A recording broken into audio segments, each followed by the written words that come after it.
Let's get into this. How did we do all this, right? It's great. I show the demo and we get into the art of the possible, and we talk about this with a very basic application with a very basic set of use cases. Organizations can have more complex stuff than this, and that's awesome. But hopefully this is helpful. Now I do want to show a little bit of how the policy was made. Lift the hood a little bit and see what does Axiomatics expect to have for a policy administrator to create. What we're looking at here is our tool. So I know I've said multiple times here, this is not our tool. Matt will give it to you, but it's not our tool. This is actually our tool. So if you purchase Axiomatics, you get access to the Services Manager. You also get access to policies code, which Jamie did mention in his presentation, where if you wanted to do this and kind of incorporate it directly into your CI/CD and allow policy creators to do it all locally and test it locally and do all the fun stuff, there's a very robust method for that. But some people want a UI. So great. We got a UI, we got you. So this is our UI for policy creation. First thing I do like to showcase, and mine's very boring because I've just got one project, but most organizations are going to have multiple projects. The project is kind of a workspace for specific either concepts or groups or projects or applications. You could bucket them for anything. We see organizations have different projects for pre-prod, for QA, for dev, for prod. We see some that'll break it up per business unit, some that'll have a group of applications in one project, or maybe just one application that is kind of siloed on its own and shouldn't be interacted with other applications.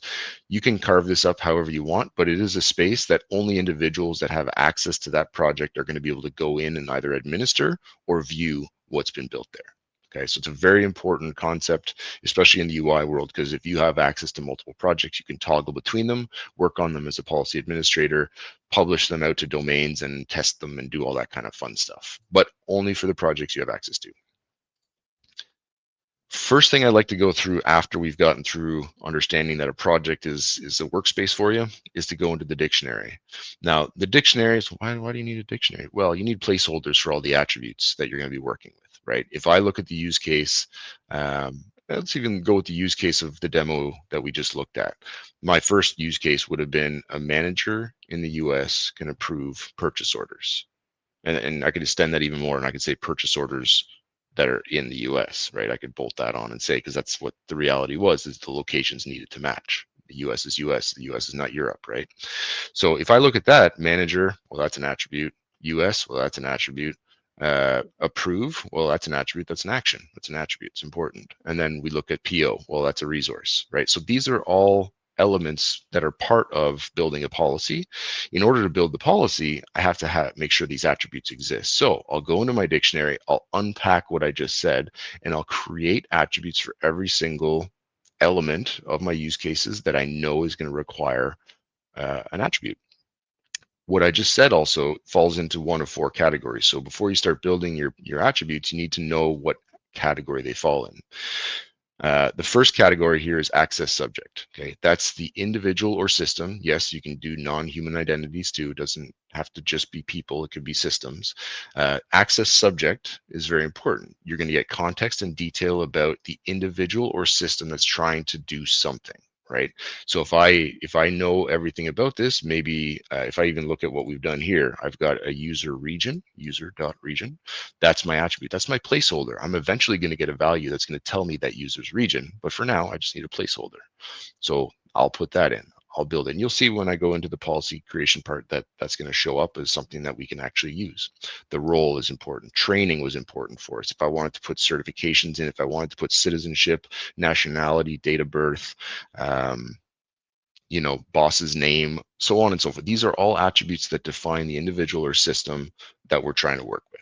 Okay, so as much as we know about that, we'll build them in advance. If you don't build them in advance, it's okay. You can always go back and build them later. But as much as you know in advance, the better. Okay, that's the access subject. Now, action, that one's pretty straightforward. Your CRUD operations, create, read, update, delete, whatever it is you're trying to do in the application, you need to know, because you might have a totally different set of policies for one versus the other. Okay, so action is important. Environment, this is the most popular, I'll say, for this would be like a date and time variable. So if you're saying, I want my individuals to be able to do stuff Monday to Friday, 9 to 5 during their workday, and they can do whatever they want. But on weekends, I want to lock that down. I don't want anybody after hours or on weekends going in and manipulating anything. They can only do that during their work hours, right? You can have a totally different set of policies for that. And the last one is the resource. And this is where we look at, well, what am I trying to protect? I know my person or system that's trying to access. What are they trying to access? Is it data? Is it resources? Is it UI elements? Is it, whatever it might be? Well, I want to know more about that. Give me the context about it. So do I need to know information about the resources location, which is important. I think I have one for that as well. Resource, which one did I use? Resource.region, I think is the one we're using in this application. Anyways, doesn't really matter. We need to know information about that. Could be metadata. It could be if it's a document, it's in a draft or final state. Maybe it's owned by a specific person or specific team. Maybe it is classified with the classification tool as confidential or top secret, and that's relevant because a user that's going to access it needs to have that same clearance level or classification approvals. All of these is just context and metadata about the information so we can make an evaluation as to when the individual or system should be able to access it. Okay. That was a really lengthy way of talking about the dictionary, but it's super important before you go and do anything that you've taken care of this. You'll see that because if I go into the attribute connector section, which is where we actually say, I'm going to go get these values. I have no idea what David's trying to do. Who is David? I have no idea. I'm going to go into systems and find out who he is. Well, these are the attribute connectors that do that. We have out of the box connectors that follow standard connection mechanisms, JDBC connection, HTTP for your REST APIs and so on and so forth. You can do LDAP to get into your on-premise AD, and all the standard connections are out of the box. We also have parsers. Parsers are important. People don't think about parsing, but parsing is important. You're going to get a payload back from something like an HTTP source, and it's going to have a bunch of information. Well, I can't use a bunch of information as an attribute. I mean, I could, but I'm not going to. I want to whittle it down to the one piece of information. If I got a risk score from a system that said, I know all the users' risk scores and that's a moving target, well, I don't want to just get the whole bag of information back from the API. I want to whittle it down and parse it using a JSON parser to get just the exact value. So when I go and put that in policy, I'm looking at a specific value. So I know if that number is, the user's number is above my threshold or not, okay? So all to say, I won't go through all these connectors, but very important, these connect to your existing systems on premise, your databases, your Active Directories, your CrowdStrikes and SailPoints and all the fun stuff that you guys have that everybody's invested in will go into those systems using standard connections that they already offer. We'll grab values as necessary when we run policy. Okay? And we help you build all these. And if you needed to create a custom attribute connector, we have guys for that. That's not uncommon. Some organizations have custom sources that don't follow your standard mechanisms, and we can help create that. We've got SDKs for that. The only other thing I'll call out here is the caching configuration. It's important to note that every attribute, all attributes are not equal. So every attribute can have its own caching, meaning you can have no cache, a short cache, a long cache, and every attribute can have its own setting. Picture date of birth versus a risk score. Date of birth probably doesn't change all that often unless for some reason when you were a kid a mistake was made and now you need to update that. Or if you compare that to a risk score, right? A risk score is a moving target. Date of birth, you could put a long cache timer on. Risk score, maybe low timer, like an hour. No timer, maybe if your risk score updates often, because you want to get the most real-time value for that.